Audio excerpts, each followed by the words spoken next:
صحت عافیت کے بارے میں دعا مانگی جاتی ہے، اللہ تعالیٰ سے سوال کیا جاتا ہے، تو یہ دعا کیسے قبول ہوگی؟ اس کے حوالے سے میں ایک نسخہ عرض کرتا ہوں۔ بہت عرصہ پہلے میں نے ایک کتاب میں پڑھا تھا کہ ایک آدمی تھا، اس کی دعائیں بڑی کثرت سے قبول ہوتی تھی۔ ٹھیک، جو دعا کرتا قبول ہو جاتی، جو دعا کرتا قبول ہو جاتی۔ تو اس سے کسی نے پوچھا کہ یار تم کو اتنے نیک آدمی بھی نہیں لگتے کہ تم کوئی ولی ہو، کوئی بڑی پہنچی ہوئی ہستی ہو، ایسا بھی نہیں ہے، لیکن پھر بھی تمہاری دعائیں اتنی کثرت سے قبول ہوتی ہیں، وجہ کیا ہے؟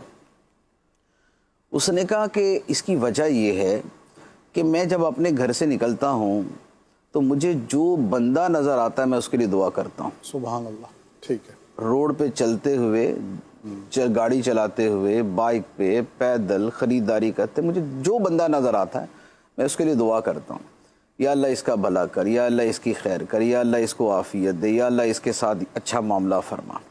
تو میں چونکہ کثرت کے ساتھ دوسروں کے لیے دعا کرتا ہوں، اس لیے اللہ تعالیٰ میری دعائیں قبول فرماتا ہے۔ بہت خوب مفتی صاحب، ماشاء تو اللہ۔ یہ ایک بڑا پیارا نسخہ ہے دعا کی قبولیت کا کہ دعا کی کثرت کی جائے اور دوسروں کے لیے دعا کی کثرت کی جائے۔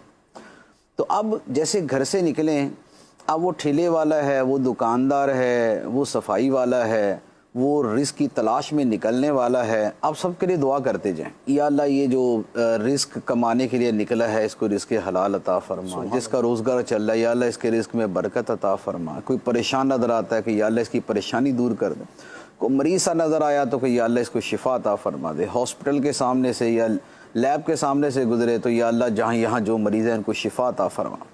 تو کثرت کے ساتھ جب دعا کرنا دوسروں کے لیے معمول بنا لیں تو اس کا نتیجہ یہ نکلتا ہے کہ بندے کی دعائیں قبول ہونا شروع ہو جاتی ہیں۔ اچھا، پھر اس کے بارے میں اس کے چند ایک اور فضائل ہیں اور اس کے اور فوائد ہیں، میں عرض کرتا ہوں۔ ایک حدیث مبارکہ مسلم شریف کی حدیث ہے، نبی پاک صلی اللہ تعالیٰ علیہ وآلہ وسلم نے فرمایا کہ آدمی کی اپنے غیر موجود بھائی کے لیے دعا اللہ کی بارگاہ میں قبول ہوتی ہے۔ سبحان اللہ۔ کسی کے لیے دعا کریں جو وہاں موجود نہیں ہے تو یہ دعا اللہ کی بارگاہ میں قبول ہوتی۔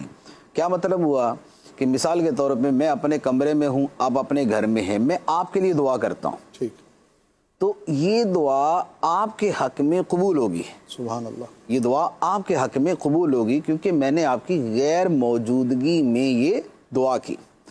اچھا، اب یہ تو آپ کے حق میں قبول ہوگی نا، تو میرا کیا بنا؟ جی، میں تو ویسے کا ویسے ہی رہ گیا۔ اب اس کے اوپر حدیث مبارک سنیے۔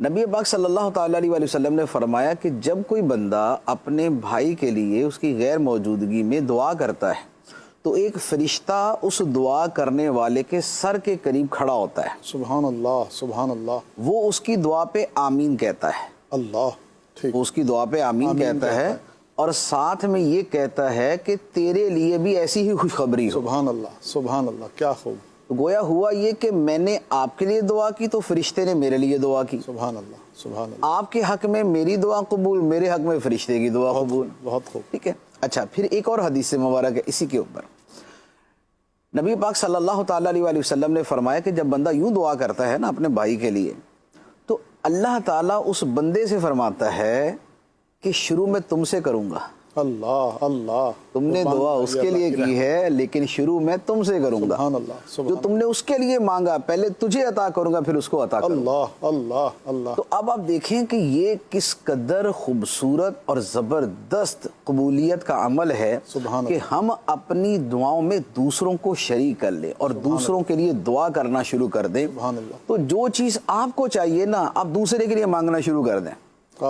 فرشتہ کہے گا یا اللہ اس کو پہلے دے، سبحان اللہ، اور اللہ تعالیٰ فرمائے گا کہ آپ بندے شروع تجھ سے کروں گا۔ سبحان اللہ۔ تو یہ ایک دعا کا بڑا خوبصورت طریقہ ہے، اس کو اختیار کرنا چاہیے۔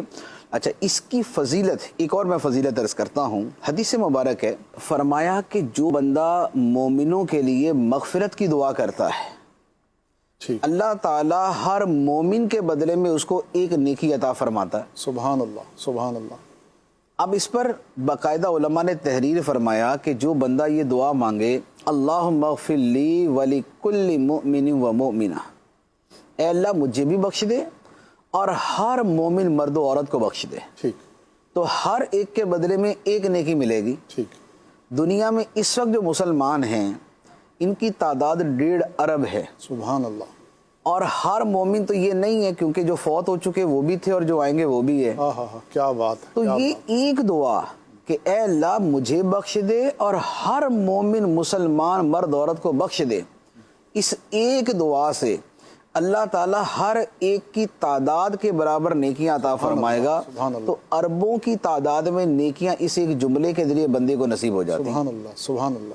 تو یہ دعا، اب یہ دوسروں کے لیے دعا بھی ہے، اپنے لیے دعا بھی ہے، نیکیوں کے حصول کا ذریعہ بھی ہے.